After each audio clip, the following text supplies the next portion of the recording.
إن الله وملائكته يصلون على النبي يا أيها الذين آمنوا صلوا عليه وسلموا تسليما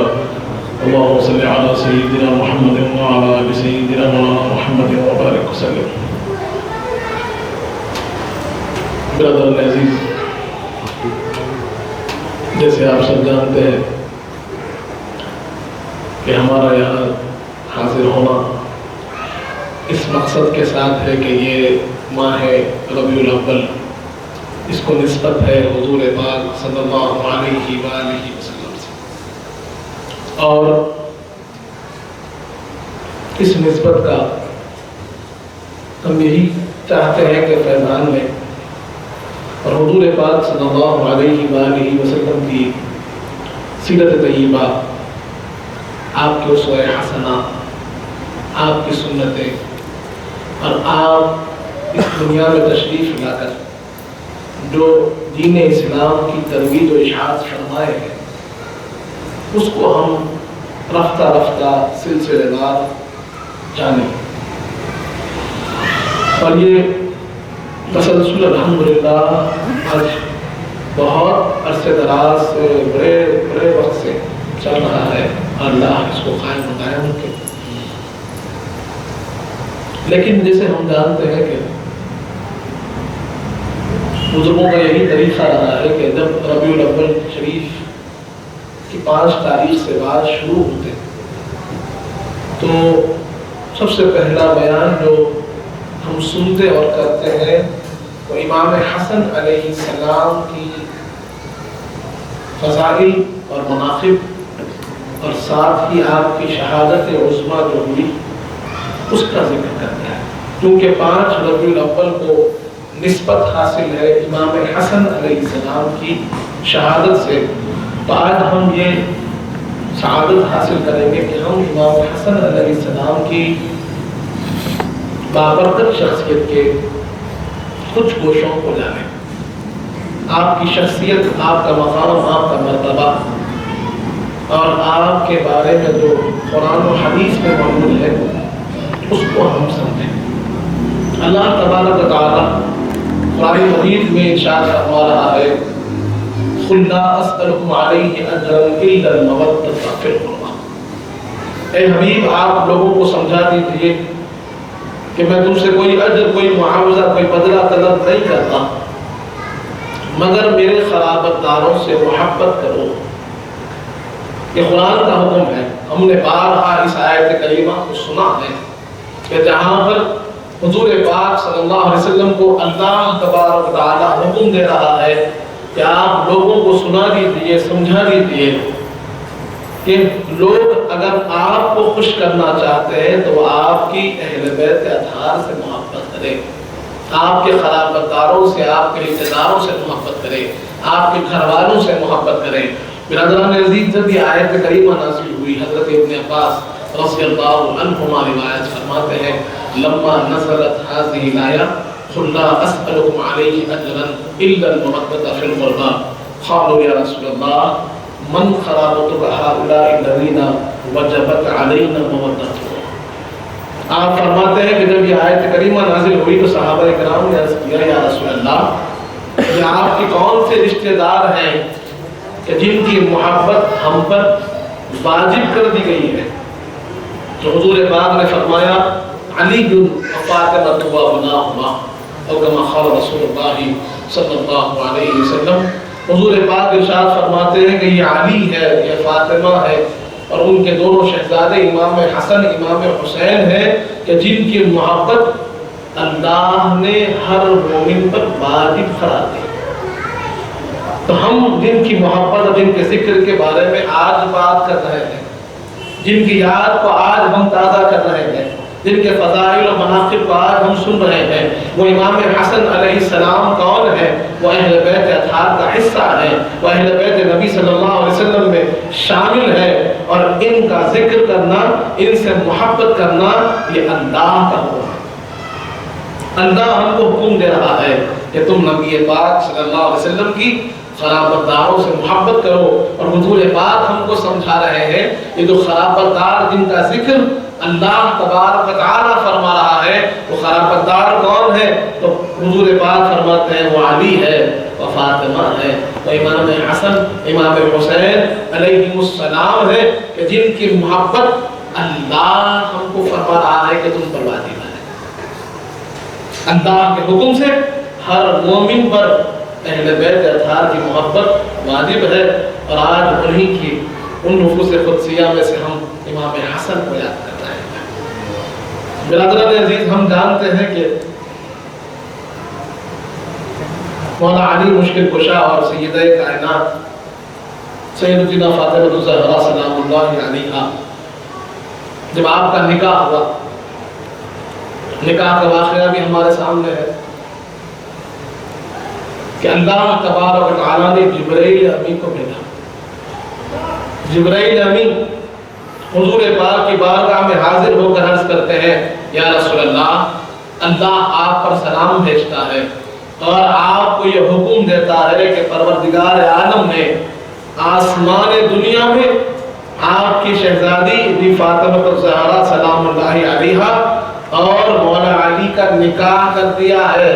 اور آپ کو یہ حکم دیتا ہے کہ آپ دنیا میں بھی ان کا نکاح کریں۔ یہ وہ نکاح ہے کہ جو پہلے جنت میں ہوا پھر دنیا میں ہوا۔ برادران عزیز، اس نکاح کے بارے میں قرآن کی تفسیر اس آیت کے تحت بھی ملتی ہے کہ مفسرین لکھتے ہیں مرد البحرین یلتقیان بینہما برزخ لا یبغیان۔ سورہ رحمان کی مشہور آیت ہے کہ جہاں پر دو سمندر ملتے ہیں، سمندر جو ملتے ہیں، دو سمندر جب ایک جا ہوتے ہیں تو پھر وہاں سے لؤلؤ والمرجان نکلتے ہیں۔ لؤلؤ کہتے ہیں موتی کو، مرجان کہتے ہیں ایک بہت قیمتی پتھر جو ہیرے کی طرح ہوتا ہے۔ تو یہاں پر مفسرین بیان کرتے ہیں کہ یہ جو ایک تو ظاہری معنی ہے جو سمندر کا بس ہم آج جس کو ہم تصاویر میں بھی دیکھتے ہیں، جس کے ویڈیوز ہمارے سامنے ہوتے ہیں کہ اللہ کی قدرت کا کرشمہ ہے کہ دو سمندر ایک ساتھ بازو بازو چل رہے ہیں لیکن ادھر کا پانی ادھر نہیں جاتا، ادھر کا پانی ادھر نہیں آتا، کہ اللہ فرماتا ہے کہ دونوں کے درمیان میں ہم نے ایک ایسا پردہ رکھا ہے کہ نہ یہ اس سے ملتا ہے نہ اس سے ملتا ہے۔ یہ اللہ کی قدرت کا کرشمہ ہے۔ تو اسی وہیں پر مفسرین یہ بھی بتاتے ہیں کہ یہاں اللہ نے باطنی معنی میں یہ اشارہ بھی دیا ہے کہ یہاں پر مراد مولا علی مشکل کشا اور سیدہ کائنات کا نکاح بھی ہے، اور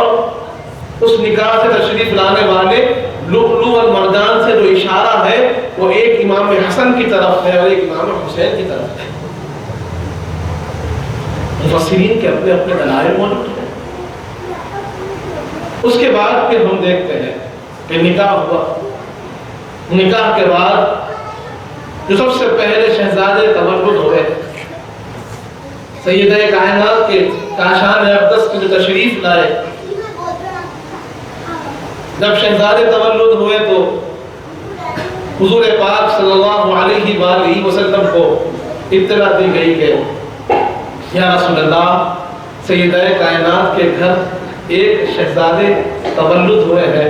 آپ تشریف لائیں۔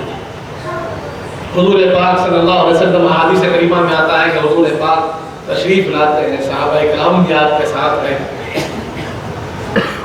تشریف لائے اور شہزادے کو اپنے گود میں لیا۔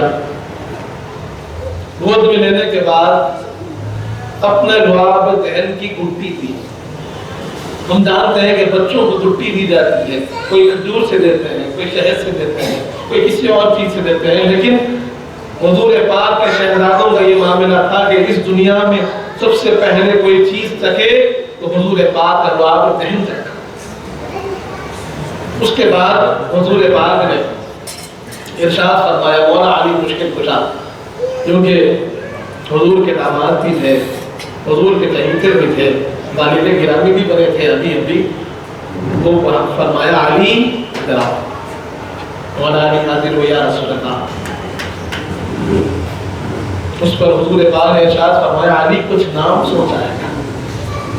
تمہارے ذہن میں کچھ نام تو ہوگا، کچھ نام سوچا ہوگا، اب اس کے اندر دو الگ الگ روایات ملتی ہیں، لیکن اکثر روایت جو بیان کی جاتی ہے اور ہم سنتے اور پڑھتے آئے ہیں کہ مولا علی مشکل کشا نے عرض کیا یا رسول اللہ میرے ذہن میں ایک نام ہے کہ میں اس بچے کا نام حرب رکھ دوں۔ حرب کا مطلب ہوتا ہے کہ جنگ کرنا۔ اس پر حضور پاک نے کہا حرب کوئی نام ہے کیا نہیں، لیکن ہم جانتے ہیں کہ مولا علی مشکل کشا کا معاملہ کیا تھا کہ اللہ کی راہ میں جنگ کرنا آپ کو بڑا پسند تھا۔ اللہ کی راہ میں اپنے آپ کو پیش کرنا، تو وہ محبت خدا کی راہ سے یہ تھی کہ آپ نے کہا کہ بچے کا نام ہی رکھ دیتے ہیں۔ حضور پاک نے کہا کہ نہیں، اس شہزادے کا نام حرب نہیں ہے، اللہ نے جنت سے شہزادے کا نام بھیجا ہے اور اس شہزادے کا نام حسن ہے۔ برادران عزیز، کیا عظمت والی شخصیت ہوگی، کیا مقام ہوگا رب الجلال کے پاس کہ اللہ جنت سے نام بھیج رہے ہیں کہ اس سے پہلے دنیا میں کسی کا نام حسن نہ تھا، اب اس کے بعد جتنے نام حسن ہوئے ہیں سب کے سب امام حسن علیہ السلام کے نام کے صدقے میں ہوئے۔ یہی معاملہ امام حسین علیہ السلام کے ساتھ ہے، اور آپ کا نام بھی جنت سے آیا، اور حضور پاک نے فرمایا کہ اللہ نے آپ کا نام حسین رکھا ہے۔ برادران عزیز، اللہ تبارک و تعالی شہزادوں کے نام جنت سے بھیج رہا ہے۔ تو کہیں ان نفوس قدسیہ کے باقی کا بیان خود قرآن فرما رہا ہے، اور فرما رہا ہے انما یرید اللہ لیذھب عنکم الرجس اہل البیت ویطہرکم تطہیرا۔ یقیناً اللہ تبارک و تعالیٰ نے نبی پاک صلی اللہ علیہ وآلہ وسلم کی اہل بیت اطہار کو پاک و صاف کرنے کا ارادہ کر دیا، ان سے ہر ایک پلیدگی کو، ہر ایک خرابی کو، ہر ایک گندگی کو دور کرنے کا ارادہ فرما دیا ہے۔ برادران عزیز، اللہ کا ارادہ ہے، حضور پاک کے گھر کو صاف کر رہا ہے پروردگار، اور اعلان فرما رہا ہے کہ اللہ نے پاک کر دیا ہے۔ اب کوئی خرابی، کوئی نجاست، کوئی رجس ان کی طرف اس کی نسبت نہیں ہو سکتی۔ یہ اعلان پروردگار کا ہوا۔ اب ذہن میں سوال آیا کہ کون ہے اس کی پاکی کا اللہ بیان فرما رہا ہے؟ تو حضور پاک صلی اللہ علیہ وسلم ہمیں سمجھا رہے ہیں، کیونکہ سب سے بہترین کوئی سمجھانے والی ذات ہے تو سرور کائنات کی ذات ہے، سب سے بہترین تربیت کرنے والی ذات ہے تو حضور پاک کی ذات ہے۔ قرآن کسی پر نازل ہوا، وہ صاحب قرآن کوئی ہے تو حضور پاک کی ذات ہے، تو وہ صاحب قرآن صلی اللہ علیہ وآلہ وسلم ہم کو سمجھا رہے ہیں کہ جانو اللہ کن نفوس قدسیہ کی پاکی کا بیان کرتا ہے۔ سنن ترمذی کی حدیث موجود ہے، حضرت عمر بن ابی سلمہ رضی اللہ عنہ اس کے راوی ہے، آپ فرماتے ہیں لما نزلت هذه الآیہ انما یرید اللہ لیذھب عنکم الرجس اہل البیت ویطہرکم تطہیرا فی بیت ام سلمہ دعا رسول اللہ صلی اللہ علیہ وسلم فاطمة والحسن والحسین وجللهم بكساء وعلي خلف ظهره وجللهم بكساء ثم دعا اللهم هؤلاء اهل بيتي فاذهب عنهم الرجس وطهرهم تطہیرا۔ کیا بات ہوئی؟ آپ فرماتے ہیں، راوی حدیث روایت کرتے ہیں کہ جب یہ آیت کریمہ انما یرید اللہ لیذھب عنکم الرجس اہل البیت نازل ہوئی، آیت تطہیر جسے کہتے ہیں، تو حضور پاک بی بی ام سلمہ رضی اللہ عنہا کے مکان میں تشریف فرماتے ہیں۔ آیت کریمہ نازل ہوئی تو حضور پاک نے حکم دیا جاؤ بلاؤ میری شہزادی سیدہ کائنات بی فاطمہ الزہرا سلام اللہ علیہا۔ حضور کے حکم پر بلایا گیا، آپ کے ساتھ امام حسن بھی ہے، امام حسین بھی ہے، حضور پاک نے ان کو اپنے اطراف میں بٹھا دیا، بازو میں بٹھا دیا اور ان کو اپنی کملی مبارک میں لیا، اور مولا علی مشکل کشاؤں کے پیچھے پیچھے حاضر ہوئے، اشارہ کیا علی میرے پیچھے آ کر بیٹھ جاؤ، اور ان کو بھی اپنی کملی میں داخل کر لیا۔ اس کے بعد اللہ کی بارگاہ میں دعا عرض کی، اے اللہ یہ میری اہل بیت ہے، یہ میری اہل بیت ہے، ان سے آپ ہر برائی کو، ہر خرابی کو دور فرما دیجیے۔ ہر پلیدگی کو، ہر نجاست کو ان سے دور کر دیجئے، کیونکہ آپ نے قرآن میں اعلان فرمایا ہے کہ اللہ حضور پاک کے اہل بیت کو پاک کر رہا ہے، ارادہ فرما چکا ہے یہ میری اہل بیت ہے، ان کو پاک کر دیجئے۔ جب یہ آیت کریمہ کا نزول ہوا اور یہ انداز میں حضور پاک کی دعا ہوئی، تو بی بی ام سلمہ رضی اللہ عنہ جو وہاں پر تشریف فرما تھی، اس منظر کو دیکھ رہی تھی، تو انہوں نے عرض کیا وَأَنَا مَعَهُمْ یا رسول اللہ، یا رسول اللہ مجھے بھی ان کے ساتھ شامل کر لیجیے۔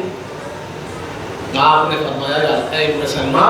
انتی علی مکانکی انتی علی خیر، آپ کا مقام تو لوگوں کو معلوم ہے، آپ کا مقام، آپ کا مرتبہ، آپ کا امہات المومنین میں ہونا لوگوں کو معلوم ہے، لیکن میں دنیا کو دکھانا چاہتا ہوں کیونکہ میری نگاہیں دیکھ رہی ہے، میری نگاہیں دیکھ رہی ہے کہ میرے جانے کے بعد علی کے ساتھ کیا ہونے والا ہے، میری نگاہیں دیکھ رہی ہے کہ امام حسن کے ساتھ کیا ہونے والا ہے، میری نگاہیں دیکھ رہی ہے امام حسین کے ساتھ کیا ہونے والا ہے، تو میں دنیا کو دکھانا چاہتا ہوں۔ یہ وہ نفوس قدسیہ ہے جس کو اللہ نے پاک و صاف کر دیا۔ امام حسن وہ ذات ہے کہ جن کی پاکی کا خدا پاک کر رہا ہے، آیت تطہیر سے ظاہر ہے شان اہل بیت۔ برادران عزیز، اب شہزادے جب چلنے لگے، کھیلنے لگے، تو معاملہ یہ ہے کہ دونوں شہزادے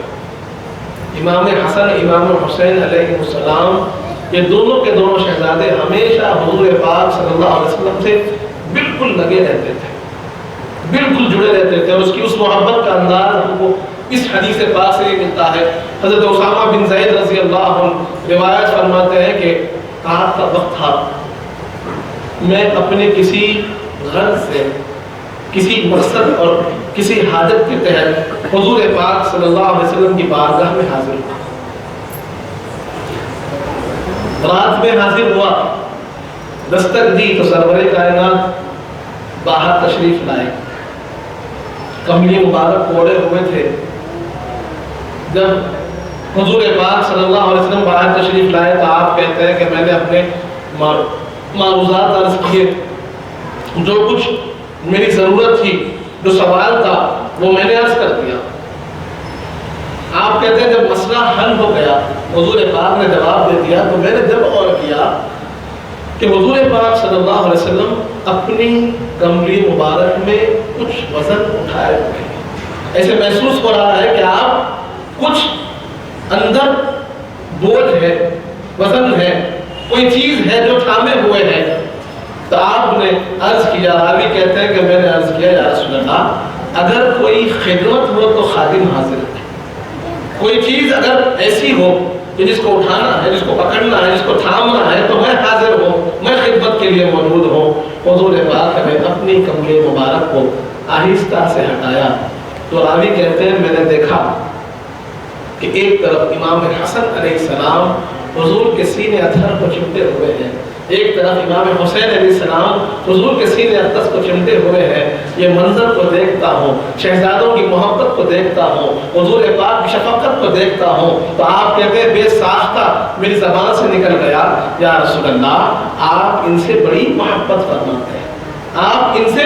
بڑی محبت کرتے ہیں، یہ محبت کا انداز بڑا نرالا ہے، یہ محبت میں نے ایسی کبھی نہیں دیکھی، بڑی پیاری محبت ہے۔ تو اس پر حضور پاک نے ارشاد فرمایا اب سوال تو حضور پاک سے ہوا،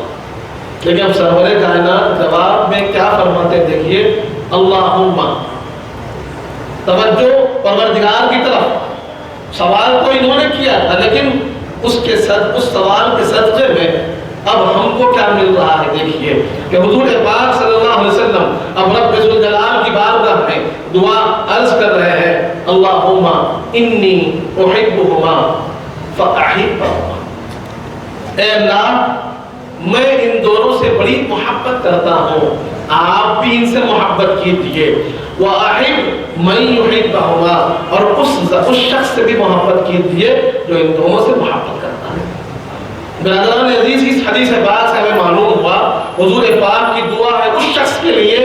امام حسن سے محبت کرتا ہے، جو امام حسین سے محبت کرتا ہے، حضور اس کے لیے دعا فرما رہے ہیں اور اعلان فرما رہے ہیں کہ جو امام حسن، جو امام حسین سے محبت کرے گا، اللہ اس سے محبت کرے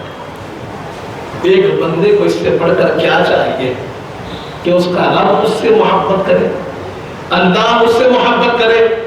رب ذوالجلال کے پاس وہ محبوب ہو جائے۔ اس سے بڑھ کر کیا ہو؟ تو امام حسن امام حسین کی محبت یہ ہے کہ جب بندہ مومن اپنے ان دو اماموں سے محبت کرتا ہے، حضور کے دونوں شہزادوں سے محبت کرتا ہے، تو حضور پاک کی دعا کے صدقے میں وہ اللہ کا محبوب بن جاتا ہے۔ اس بات کو سمجھنا چاہیے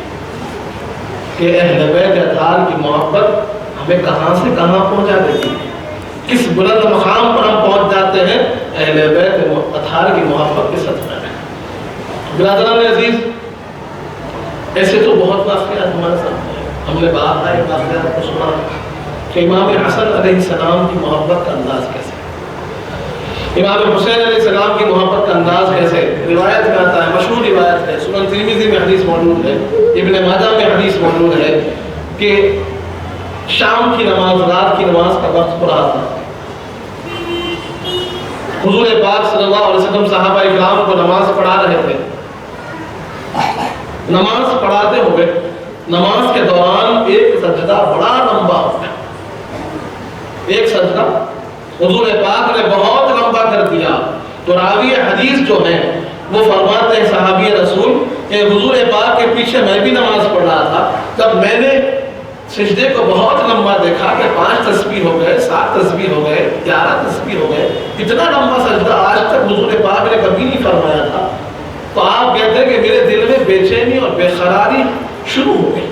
صحابہ کی محبت ہے، صحابہ اکرام حضور پاک کو اپنی جان سے زیادہ چاہتے تھے۔ اب وہ جب بے چینی بے قراری بڑھنے لگی تو راوی کہتے ہیں کہ مجھ سے رہا نہ گیا اور میں نے اپنا سر اٹھا کر دیکھ لیا کہ خدا نہ خواستہ حضور پاک کو کوئی تکلیف تو نہیں پہنچی، کوئی زحمت تو نہیں پہنچی، اتنا لمبا سجدہ ہو گیا ہے۔ تو آپ کہتے ہیں کہ میں نے اپنا سر اٹھایا تو میں نے دیکھا کہ شہزادے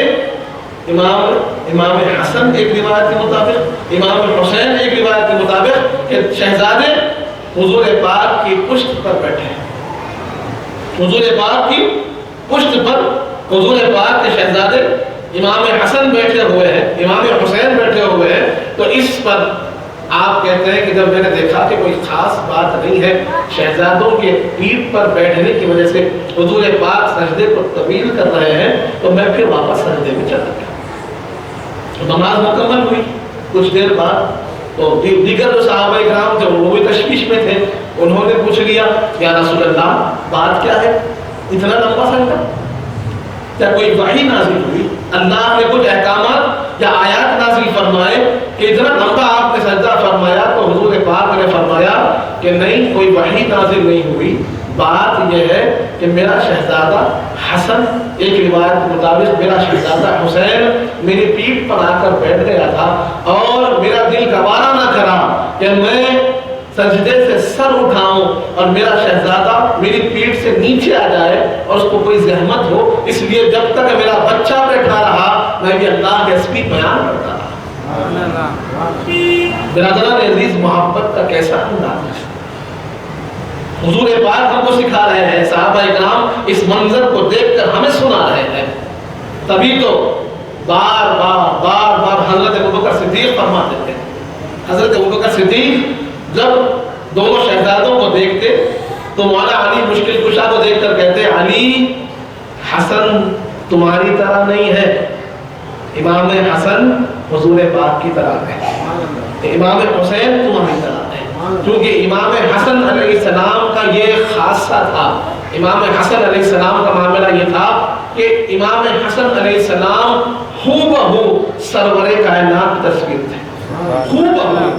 چہرے انور جو حضور پاک کا تھا ویسے ہی چہرے انور امام حسن علیہ السلام کا تھا۔ سبحان اللہ، تو دیکھ کر حضرت ابوبکر صدیق اس چہرے کو کہتے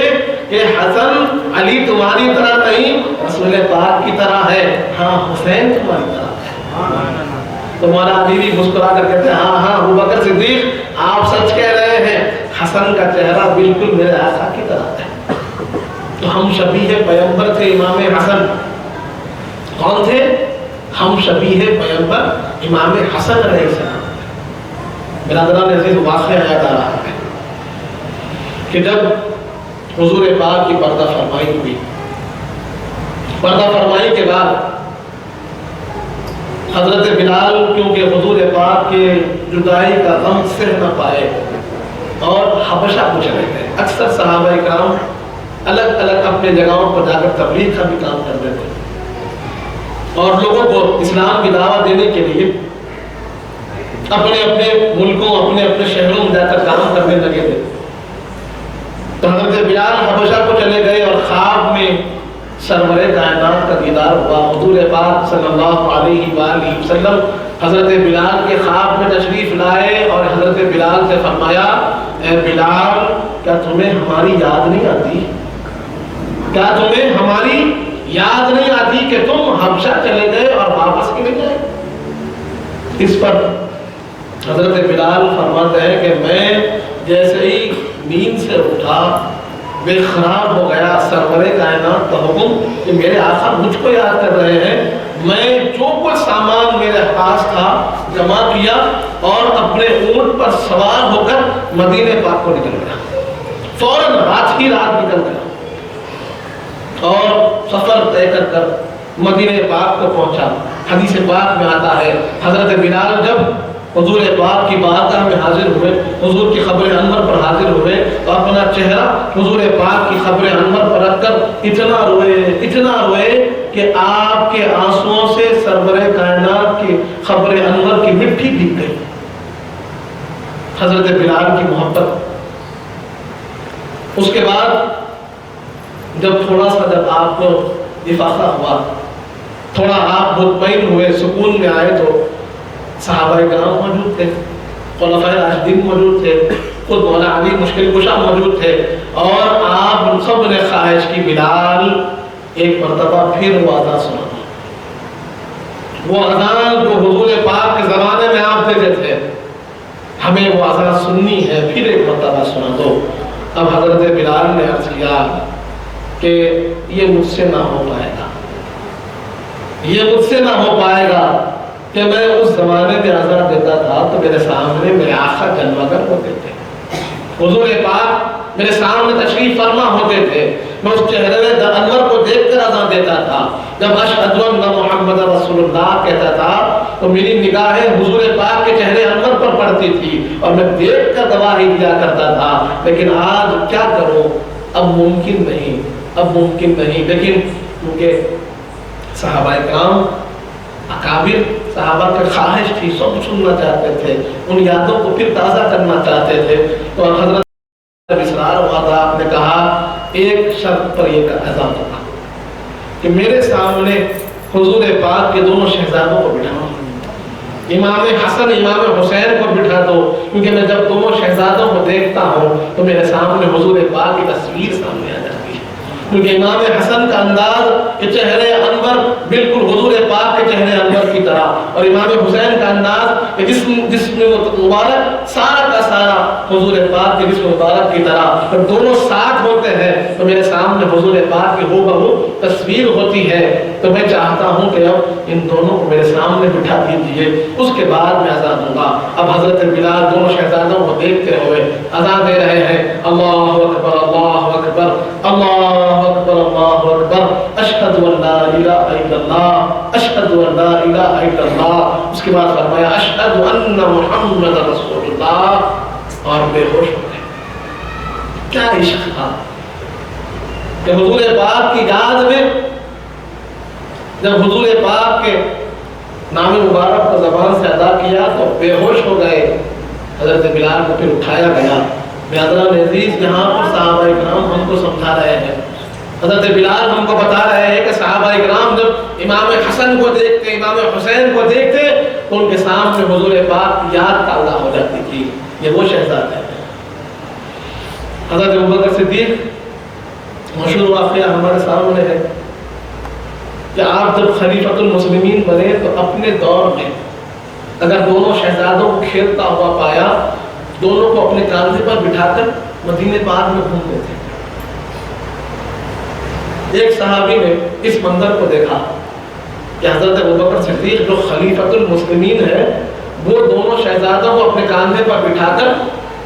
مدینہ پاک میں گھوم رہے ہیں، تو کہنے لگے شہزادوں کتنی پیاری سواری ہے کہ آپ امیر المؤمنین حضرت ابوبکر صدیق رضی اللہ عنہ کے کاندھے پر سواری کر رہے ہیں۔ حضرت ابوبکر صدیق نے روک دیا، کہا رک جاؤ رک جاؤ، تم صرف سواری کی تعریف کرتے ہو، ارے سوار بھی کتنے پیارے ہیں،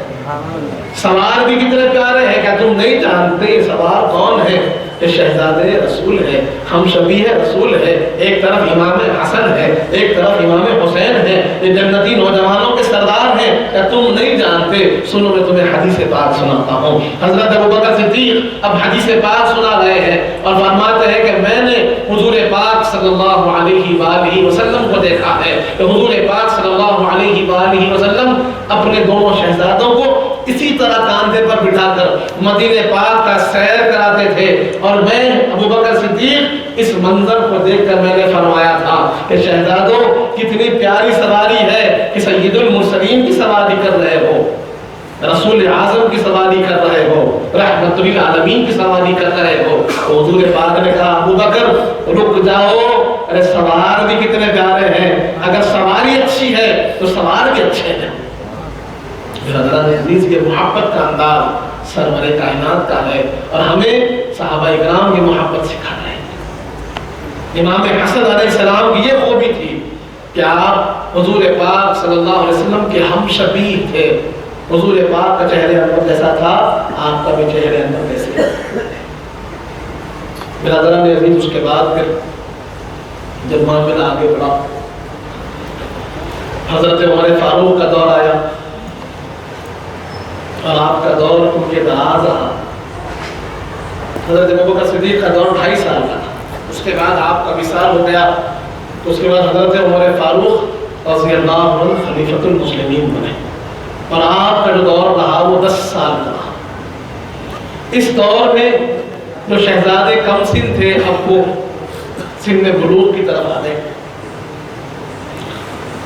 اور 2 ایسے واقعات جہاں پر ہمیں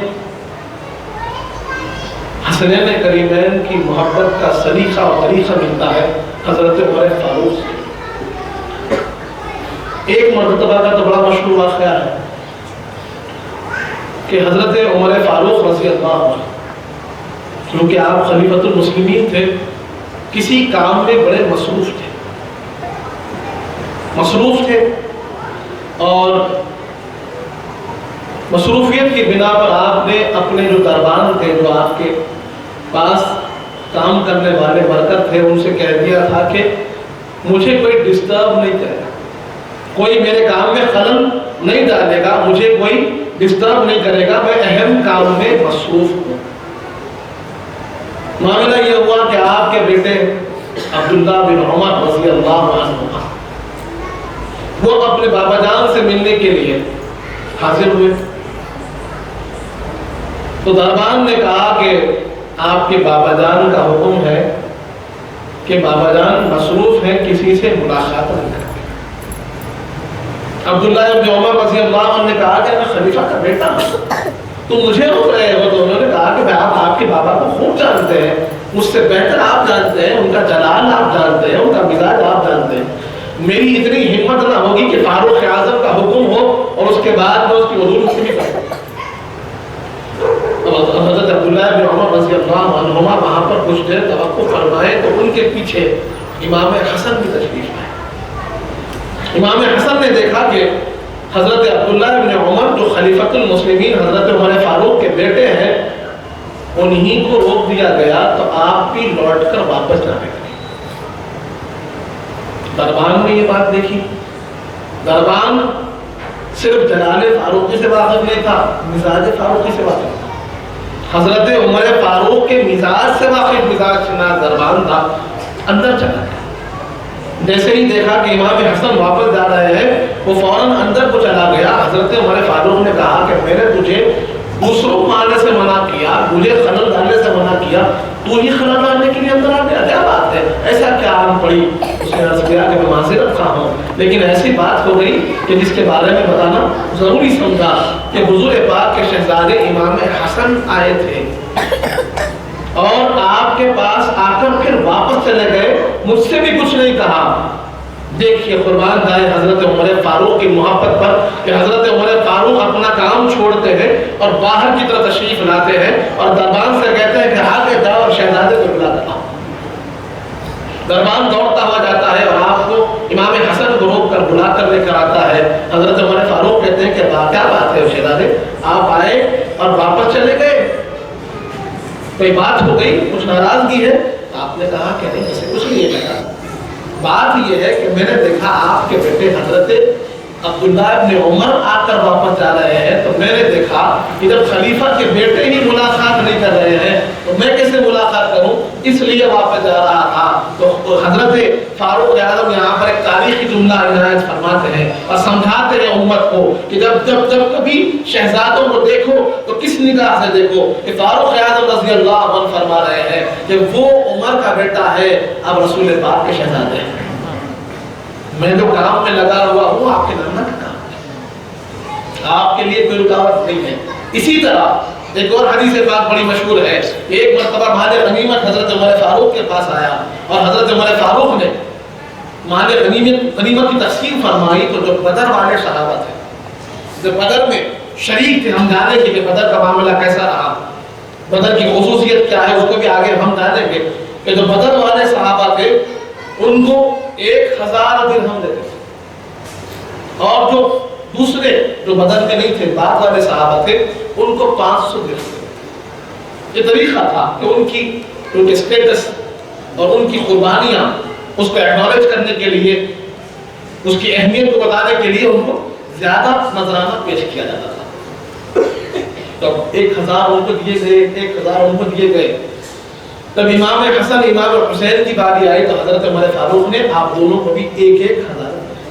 جبکہ شہزادے عمر میں کم ہے، اور ان کے پیچھے بھی حضرت عبداللہ ابن عمر آئے آپ کے بیٹے، ان کو آپ نے 500 دیے۔ یہ حضرت عمر فاروق کا مزاج تھا،